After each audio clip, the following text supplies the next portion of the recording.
दोस्तों नमस्कार। नीति मंथन में आप सभी का स्वागत है। दोस्तों वीडियो स्टार्ट करने से पहले आप सभी दर्शकों का और जो भी मेरे चैनल में मेरे वीडियोस को देखकर मेरे व्यूज चैनल के व्यूज और चैनल को सब्सक्राइब कर रहे हैं, उसके लिए मैं सबसे पहले आप सभी को धन्यवाद देना चाहता हूं। पिछले कुछ वीडियोस में बहुत अच्छा रिस्पांस आप सभी ने दिया है, उसके लिए आप सभी का बहुत बहुत धन्यवाद। और जो आज का जो वीडियो है, ज़्यादा से ज़्यादा संख्या में लोगों तक शेयर करें, चैनल को सब्सक्राइब करें और अगर वीडियो कंटेंट पसंद आते हैं तो वीडियो को लाइक ज़रूर करें। तो दोस्तों, आज का वीडियो है ममता बनर्जी ने जिस तरीके से ईडी के रेड के दौरान जिस तरीके से उन्होंने संवैधानिक एक पद में रहते हुए और जो कोलकाता पुलिस है, चाहे उनके मुख्य सचिव हों, चाहे वो डीजीपी हों और अन्य पदाधिकारी हों, कमिश्नर हों, जिस तरीके से उन्होंने ममता बनर्जी का साथ दिया और संविधान के द्वारा प्रदत्त उनकी शक्तियों का उन्होंने दुरुपयोग किया है। उसके बाद पहले ईडी हाई कोर्ट में गई। हाई कोर्ट में जाने के बाद वहाँ पे जो हाई कोर्ट की न्यायाधीश थी, उन्होंने बर्खास्त कर दी, हियरिंग बर्खास्त कर दी, एडजर्न किया कोर्ट को और कारण दिया कि उनको कुछ सुनाई नहीं पड़ रहा है, इतना ज़्यादा हो हल्ला हो रहा है और लोग इतना ज़्यादा वहाँ पे अराजकता की स्थिति वहाँ पे पैदा कर दी थी। उसके कारण उन्होंने उस हियरिंग को एडजर्न करके तारीख दे दी 14 की। इस बीच ईडी हाई कोर्ट से सुप्रीम कोर्ट की तरफ मूव कर गई है और सुप्रीम कोर्ट में उन्होंने आर्टिकल 32 के तहत अपनी याचिका दायर कर दी है। आर्टिकल 32 क्या कहता है कि उनको जो एक संवैधानिक जो अधिकार प्राप्त है ईडी को, जिस तरीके की संवैधानिक संस्था है ईडी, उनके काम के बीच में आप किसी भी तरीके का अवरोध उत्पन्न नहीं कर सकते। अगर आपको किसी भी तरीके की कोई आपको ऐसा लगता है कि ईडी कुछ गलत कर रही है या फिर ईडी किसी भी तरीके से गलत है, अपने कार्य जो भी अपना ईडी अपनी रेड करने आई है, जो भी चीज़ है, उसके लिए अगर आपको किसी भी तरीके का कोई ऐसा लगता है कि ईडी के क्रियाकलाप गलत हैं, तो आप उसके लिए कोर्ट में जाना चाहिए। आप कोर्ट से जाके उस पे स्टे ले सकते हैं और उस कार्यवाही को, ईडी के द्वारा की गई कार्यवाही को गलत सिद्ध कर सकते हैं। परंतु आप उसके कार्यवाही के बीच में किसी भी तरीके का हस्तक्षेप नहीं कर सकते, चाहे वो आप राज्य की कोई संस्था हो या फिर कोई केंद्र की संस्था हो। कोई भी संस्था उसके कार्यवाही के दौरान किसी भी तरीके से आप उसमें कोई भी हस्तक्षेप नहीं कर सकते। और इस चीज को लेके ईडी पहुंची है अब सुप्रीम कोर्ट। आने वाले समय में सुप्रीम कोर्ट क्या अपना रुख इख्तियार करता है और क्या जजमेंट देता है, क्या वो ममता बनर्जी को गिरफ्तार करने के लिए कोई आदेश देता है या फिर जिस तरीके के उनके जो पदाधिकारी हैं, जो पुलिस महकमे के जो पदाधिकारी हैं, उनको लेके किसी भी तरीके की गिरफ्तारी या फिर उनके अगेंस्ट किसी भी तरीके की कोई कानूनी कार्यवाही करने की कोई निर्देश देता है, ये चीजें आने वाले समय में पता चलेंगी। परंतु आज जो मैंने थंबनेल दिया है कि बीजेपी ने समय और तारीख सारी चीजें तय कर ली कि किस तरीके से बंगाल विजय करनी है और इसके लिए बीजेपी ने अपनी रणनीति पूरी तरीके से तैयार कर ली है। जैसा कि आपने सभी ने देखा होगा कि जेपी नड्डा जो अभी राष्ट्रीय अध्यक्ष हैं बीजेपी के, वो उस दिन कोलकाता में ही मौजूद थे जिस दिन ये ईडी के रेड का कार्यक्रम हुआ और जिस तरीके से ममता बनर्जी ने वहां पे ईडी की कार्यवाही के बीच में हस्तक्षेप किया जाके। लेकिन आप देखेंगे कि जेपी नड्डा ने किसी भी तरीके का कोई स्टेटमेंट वहां से जारी नहीं किया। चाहते तो वो कलकत्ता में ही थे, वो किसी भी तरीके का एक प्रेस कॉन्फ्रेंस करके और एक कड़ा संदेश दे सकते थे ममता बनर्जी को, परंतु उन्होंने किसी भी तरीके का कोई वहां से संदेश नहीं दिया। क्या संकेत है इसका? संकेत ये है कि बीजेपी भी नहीं चाहती कि किसी भी तरीके से ममता बनर्जी और टीएमसी को कोई भी फ्री हैंड दिया जाए। फ्री हैंड इस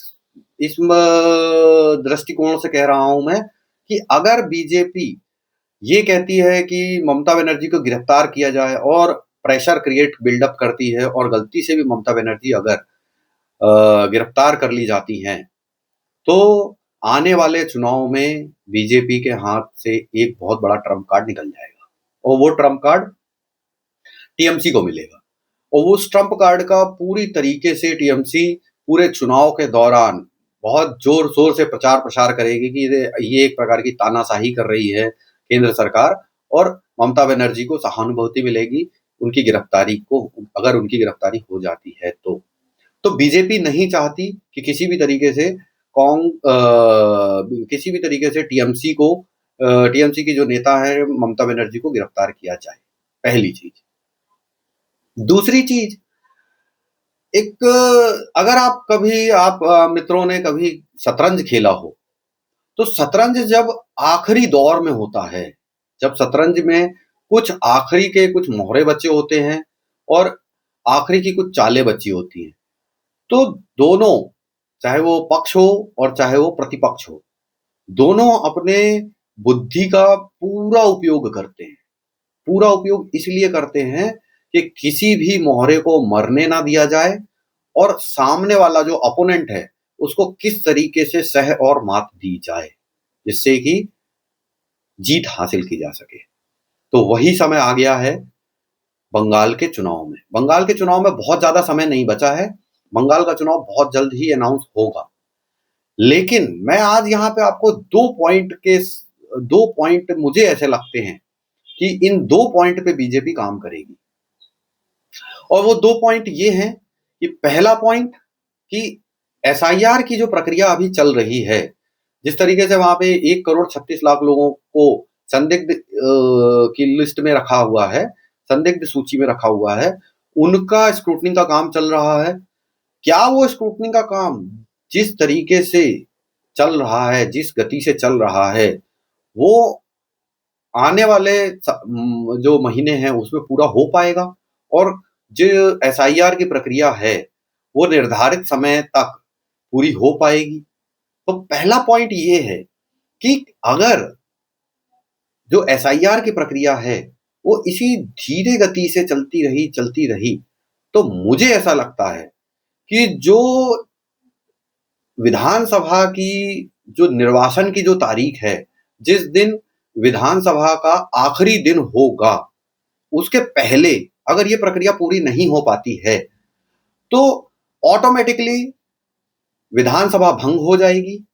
राज्यपाल वहां पे विधानसभा का कार्यकाल समाप्ति की घोषणा कर देंगे और समाप्ति की घोषणा होते ही, और अगर चुनाव की तारीखों का ऐलान नहीं हो पाता है, मतलब एसआईआर की प्रक्रिया पूरी नहीं हो पाती है, तो एसआईआर की प्रक्रिया पूरी नहीं होगी तो चुनाव की तारीखों का ऐलान नहीं होगा। चुनाव की तारीखों का अगर ऐलान नहीं होगा तो चुनाव एक्सटेंड हो जाएंगे। चुनाव हो सकता है 1 महीने के लिए, 1.5 महीने के लिए आगे शिफ्ट कर दिए जाएं।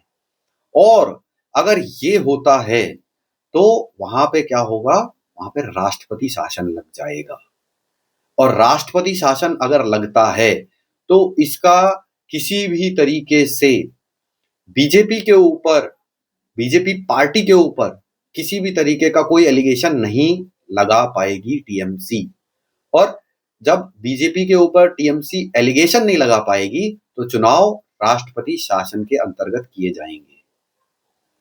तो ये हो सकती है एक रणनीति कि एसआईआर की प्रक्रिया धीरे धीरे करके चलती रहेगी।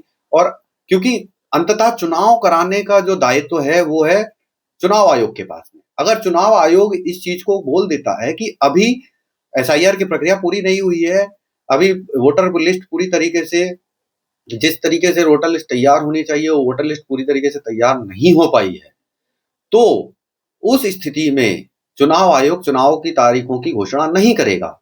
और जब चुनाव की तारीखों की घोषणा नहीं होगी तो चुनाव 1 महीने के लिए हो सकता है आगे सरक जाए और वो 1 महीने तक राज्य में राष्ट्रपति शासन लगेगा। और वही राष्ट्रपति शासन बीजेपी की रणनीति हो सकती है। ये हुई एक रणनीति। एक रणनीति और है जिसके बारे में मैंने विचार किया है। क्या ये रणनीति हो सकती है? आप सभी दर्शक जो भी हमारे मित्र हैं, जो भी इस वीडियो को देख रहे हैं, वो कमेंट बॉक्स में आके जरूर ये कमेंट करके बताइएगा कि क्या ये रणनीति हो सकती है, और अगर ये रणनीति हो सकती है तो क्या मेरे विचार सही हैं या गलत हैं? इसके बारे में जरूर आपका कमेंट मैं अपेक्षित हूँ, आपके कमेंट का अपेक्षित हूँ। दूसरी रणनीति ये हो सकती है कि जिस तरीके से पिछले विधानसभा चुनाव में और जिस पिछले अभी जो 2024 के लोकसभा चुनाव में जिन जिन सीटों में बीजेपी ने विजय की है, जिन जिन सीटों में बीजेपी जीती है, चाहे वो पिछले विधानसभा चुनाव की बात हो और चाहे इस बार के लोकसभा चुनाव की बात हो, उन सारी सीटों को सिलेक्ट करके, और आप सभी को पता है कि बंगाल में चरणों में चुनाव होगा। हो सकता है 5 चरणों में हो सकता है 6 चरणों में हो, 7 चरणों में भी हो सकता है, पिछली बार जैसे 7 चरणों में चुनाव हुए थे। तो हो सकता है कि अलग-अलग चरणों में चुनाव हो। तो शुरू के जो चरण होंगे, शुरू के जो भी 2 चरण 3 चरण होंगे, वो चुनाव मुझे लगता है उन्हीं सीटों में होंगे जिन सीटों पर बीजेपी बहुत मजबूत है। और अगर बीजेपी पूरी मजबूती, जिन सीटों में बहुत ज्यादा मजबूत है और जहां पे वो बिल्कुल श्योर है कि मैं ये सीटें तो पक्का हैं, ये सीटें हम जीत रहे हैं, तो पहले 1, 2, 3 चरण के चुनाव में उन सीटों की संख्या ज्यादा होगी। और जैसे ही वो चरण आएगा जिसमें जहां पे टीएमसी के जो अभी जीती हुई सीटें हैं, और जैसे ही वो चरण आएगा तो वायलेंस सड़कों में दिखेगा। जैसे ही वायलेंस दिखेगा और जैसे ही चुनाव की प्रक्रिया के बीच में किसी भी तरीके का राजनीतिक हत्या, पथराव और अलग-अलग तरीके के, जैसे हम जानते हैं कि बमबाजी, लोगों को घेर लेना, लोगों को चुनाव बूथ तक ना जाने देना, इस तरीके का कोई भी कृत्य अगर टीएमसी सरकार या टीएमसी के कार्यकर्ताओं के द्वारा की जाती है जिस भी चरण में, तत्काल चुनाव आयोग इस चीज की अनुशंसा करेगा राष्ट्रपति महोदय से कि चुनाव की प्रक्रिया निष्पक्ष तरीके से नहीं की जा पा रही है, इस कारण प्रदेश में राष्ट्रपति शासन का आप आदेश दें। और जैसे ही राष्ट्रपति शासन का आदेश दिया जाएगा, वैसे ही टीएमसी का कार्यकर्ता एकदम से सरेंडर मोड में आ जाएगा। और उस राष्ट्रपति शासन के आदेश के बाद, उद्घोषणा के बाद, बीजेपी फुल फ्लेजेडली केंद्र जो है अपना पूरा वर्चस्व वहां पे बैठा देगी। और बैठने के बाद हो सकता है कि आने वाले चरण के चुनाव बहुत ही सख्ती के साथ किए जाएं, जिससे कि कोई भी वोटर किसी भी तरीके का भय में ना रहे कि हम अगर चुनाव के दौरान वोट देने जाते हैं तो हमारे साथ किसी भी तरीके की मारपीट की जाएगी, हमारे साथ किसी भी तरीके की राजनीतिक हत्या का प्रयास किया जाएगा, हमारे को साथ रास्ते में बमबाजी की जाएगी, या चुनाव के दौरान किसी भी विशेष पार्टी के कार्यकर्ता हमारे साथ मारपीट करेंगे। तो ये जो भय है, ये भय राष्ट्रपति शासन के अंतर्गत एकदम खत्म किया जाएगा। और अगर ये होता है तो वो जो क्षेत्र हैं, जिन क्षेत्रों में टीएमसी अपना वर्चस्व रखती है, वहां पे टीएमसी एकदम से डाउनफॉल में आएगी। और इस डाउनफॉल के साथ ही बीजेपी के पास में एक बहुत अच्छा मौका होगा अपने वोटर्स को पोलिंग बूथ तक पहुंचाने का। और अगर बीजेपी का वोटर, और ये चीज सारे न्यूज चैनल्स में, सारे सोशल मीडिया प्लेटफॉर्म्स में कहा जा रहा है कि जिस तरीके से टीएमसी का कार्यकर्ता, जिस तरीके की उद्दंडता, जिस तरीके का चुनावी हिंसा, ये सारी चीजें करने में माहिर है, वो सारी चीजों में लगाम लग जाएगी। जैसा कि आपने अभी कुछ दिन पहले ही देखा होगा, बीजेपी टीएमसी के एक विधायक ने ममता दीदी को इस चीज के लिए सीधा एक रैली में संबोधित किया है कि हम 2021 वापस से दोहरा देंगे, 2 महीने के लिए हम आपकी बिल्कुल नहीं सुनेंगे दीदी, हम 2021 वापस से दोहराएंगे। तो अगर ये इस चीज को वापस से टीएमसी के कार्यकर्ता दोहराने की कोशिश करेंगे तो चुनाव आयोग को राष्ट्रपति शासन लगाने की अनुशंसा करने का एक रिक्वेस्ट कर सकता है। और अगर राष्ट्रपति शासन के साथ जो आखिरी के बचे हुए जो चरण रहेंगे उस पे चुनाव होता है तो जो टीएमसी का कार्यकर्ता है वो किसी भी तरीके से सड़कों पे नहीं उतर पाएगा। तीसरी बात, अभी बहुत सारे चाहे यूट्यूब चैनल्स हों, चाहे वो अलग-अलग पत्रकार वर्ग के लोग हों, वो सभी का कहना है कि बीजेपी क्यों राष्ट्रपति शासन नहीं लगा रही, बीजेपी क्यों राष्ट्रपति शासन नहीं लगा रही। बीजेपी कोई भी मौका टीएमसी को नहीं देना चाहती है। बीजेपी नहीं चाहती है कि अभी चुनाव में समय है, करीब-करीब 60 दिन का समय है। चुनाव अगर अपने समय अनुसार अगर चुनाव की घोषणा होती है तो अगर 60 दिन का समय है और अभी अगर किसी भी तरीके से राष्ट्रपति शासन लगा दिया जाता है तो इस 60 दिनों में पूरी तरीके से चुनाव बदल जाएगा और चुनाव शिफ्ट हो जाएगा टीएमसी की तरफ। और बीजेपी चाह रही है कि, और आप देखिए बीजेपी का कार्यकर्ता हो चाहे बीजेपी के बड़े जितने भी नेता हों, चाहे आप नरेंद्र मोदी देख लीजिए, नरेंद्र मोदी जी गुजरात में एंगेज्ड हैं, अमित शाह देख लीजिए वो केरल में एंगेज्ड हैं, उसके अलावा योगी आदित्यनाथ देख लीजिए वो यूपी में एंगेज्ड हैं। कोई भी बड़ा नेता अभी तक बंगाल में नहीं उतरा है। इसका कारण ये है कि अभी अगर बंगाल में उतर जाएंगे तो टीएमसी का जो एग्रेशन है, जो भी तरीके का एग्रेशन अभी टीएमसी दिखाना चाहती है वो एग्रेशन दब जाएगा और वो एग्रेशन अगर दब गया तो वोट टीएमसी की तरफ शिफ्ट हो जाएगा। बीजेपी चाहती है, बीजेपी की रणनीति मुझे लगता है ऐसी है कि अभी और कुछ ऐसे काम किए जाएंगे जिससे टीएमसी और उसके कार्यकर्ता, चाहे वो ममता बनर्जी हो, चाहे वो अभिषेक बनर्जी हो, चाहे उनके दूसरे अन्य सांसद लोग हों, चाहे उनके विधायक लोग हों, वो अभी और एग्रेशन दिखाएं और उनको प्रोवोक किया जाएगा। किसी भी तरीके के छोटे-छोटे चीजों को लेके प्रोवोक किया जाएगा। जैसे ईडी का जो अभी मुद्दा है वो सुप्रीम कोर्ट में गया है।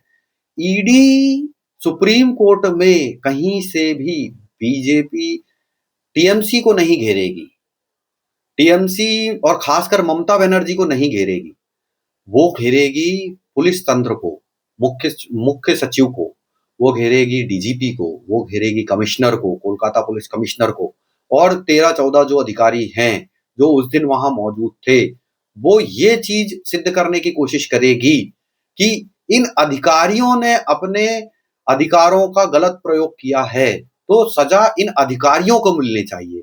और जैसे ही अगर किसी भी तरीके से ईडी ये सिद्ध करने में वहां सफल हो जाती है और अधिकारियों के अगेंस्ट किसी भी तरीके की कोई कार्यवाही करने का आदेश अगर सुप्रीम कोर्ट दे देती है तो प्रोवोक हो जाएगी। जो टीएमसी है, टीएमसी के कार्यकर्ता हैं, वो प्रोवोक हो जाएंगे और प्रोवोक होने से क्या होगा, वो सड़कों में उतरेंगे, सड़कों में उतरने के बाद वो हिंसा पे उतारू हो जाएंगे, जो कि हम पिछले चुनाव में हमेशा से देखते आए हैं, हिंसा जिस तरीके की होती है। और अगर हिंसा होती है तो उसको और धीरे धीरे करके आगे लेके जाएगी बीजेपी और समय बिताएगी धीरे धीरे और कोई दूसरा मुद्दा लेके आया जाएगा जिससे कि टीएमसी के कार्यकर्ताओं को हिंसा करने के लिए प्रवोक किया जाए। और जैसे ही मुझे लगता है कि जैसे ही अगर चुनाव सही समय पे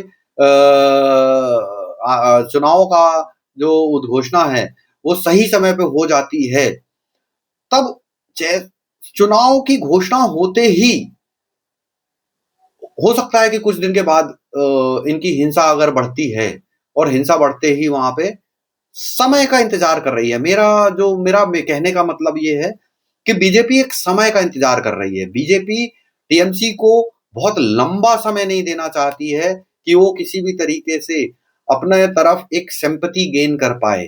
जो जनता में जो रोष है, जो जनता में टीएमसी को लेके जो एक तरीके से अंदर से जो उनका मन रुष्ट हो गया है, जो उनके लॉ एंड ऑर्डर सिचुएशन को लेके, जो उनके कार्यकर्ताओं की हिंसा को लेके, जो चुनावी हिंसा को लेके, जो लोगों के अंदर में जिस तरीके का एक रोष भरा हुआ है, उस रोष को सिंपैथी में कन्वर्ट होने नहीं देना चाहती बीजेपी।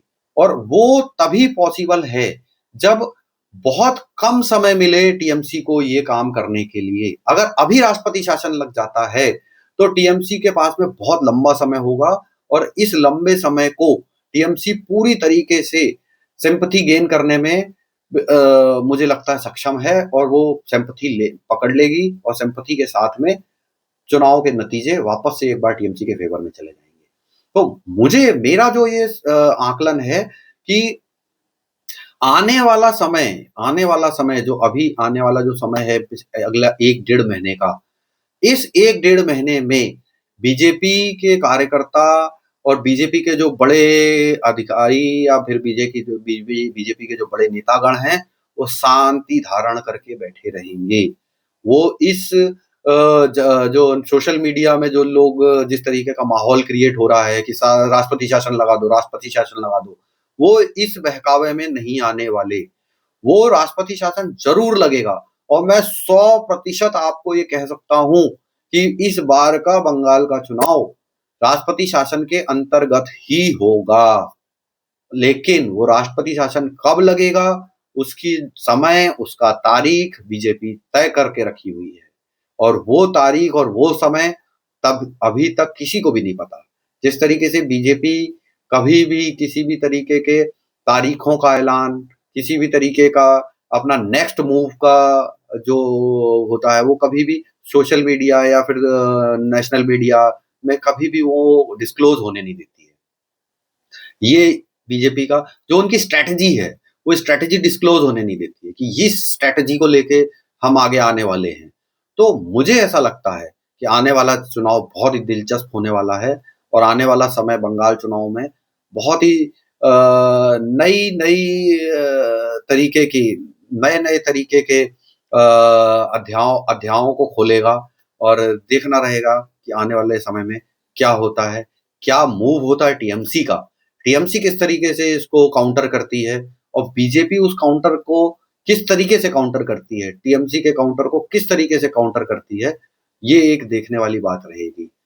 तो अगर वीडियो का कंटेंट आपको अच्छा लगा हो तो वीडियो को लाइक करें, चैनल को सब्सक्राइब करें, ज़्यादा से ज़्यादा लोगों तक शेयर करें कि जिससे हमारे चैनल की रीच बढ़े और इस रीच को बढ़ाने में मैं आपकी मदद चाहता हूँ।